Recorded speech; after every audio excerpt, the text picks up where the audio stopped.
kind of attitude is what is actually anti-American. You are also blowing a massive hole in a lot of state budgets, which are going to affect schools. You lay a finger on them, we are going to have a problem.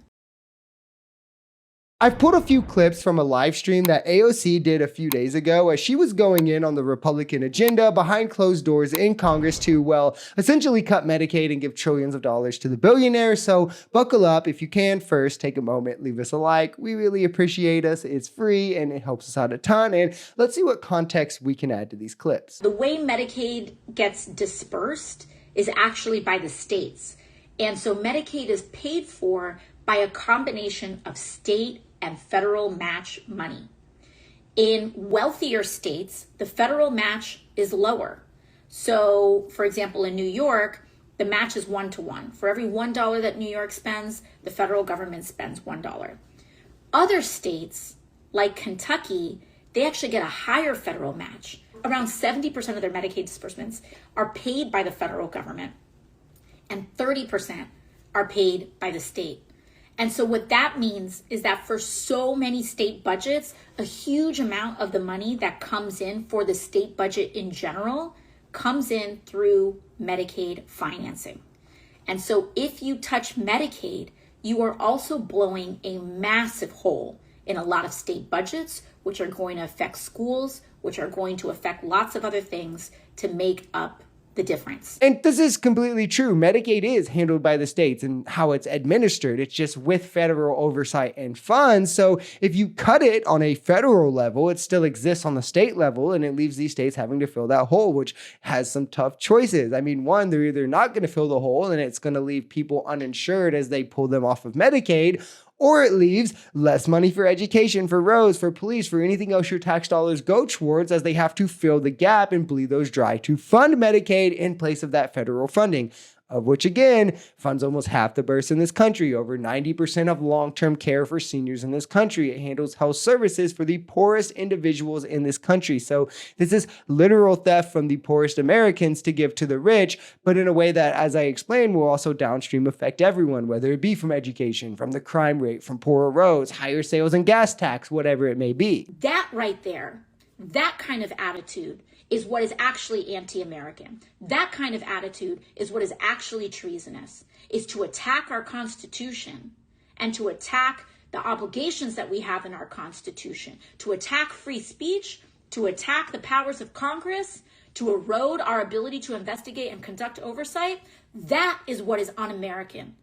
And this administration and Kristi Noem spits on the American flag every time she does that nonsense. So I don't want to hear anything about America first. These people and this administration is putting America last by acting like a man is who they are pledging allegiance to.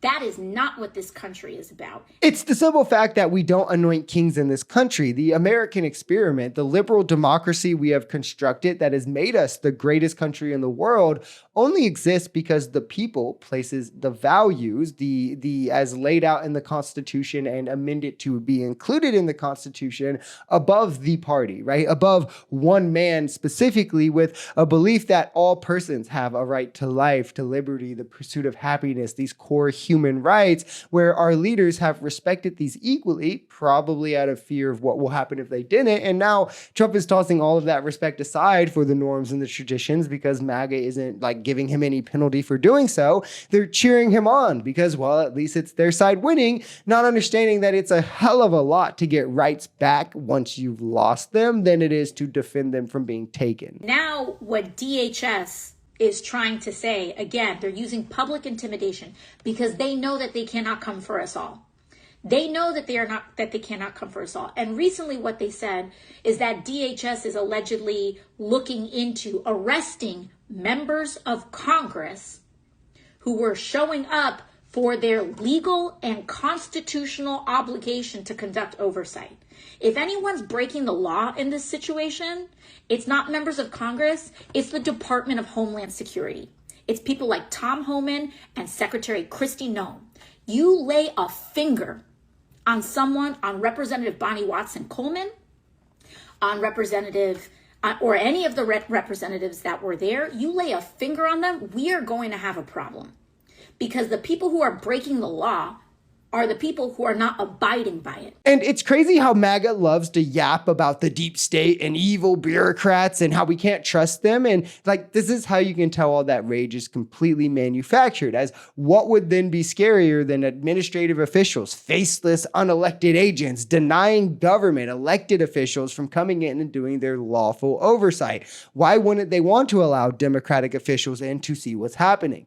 What could be happening? And then, you threaten to arrest them for doing so. That is public intimidation. It's just this attempt to crush dissent, to take complete and total partisan control of the government, allow no oversight, erode all methods and means of it. I mean, if officials elected by the people aren't allowed into these agencies to ensure the law is being upheld, what guarantees to the people do they have against possible tyranny? The problem that we see now with shrinking government, with consolidating power under one office rather than keeping it widespread among a big tent of government, is there's less means to stop something like this. There's less checks and balances, which is why Trump has only vindicated the need for larger oversight, right? Especially in these agencies that also second as a sort of law force.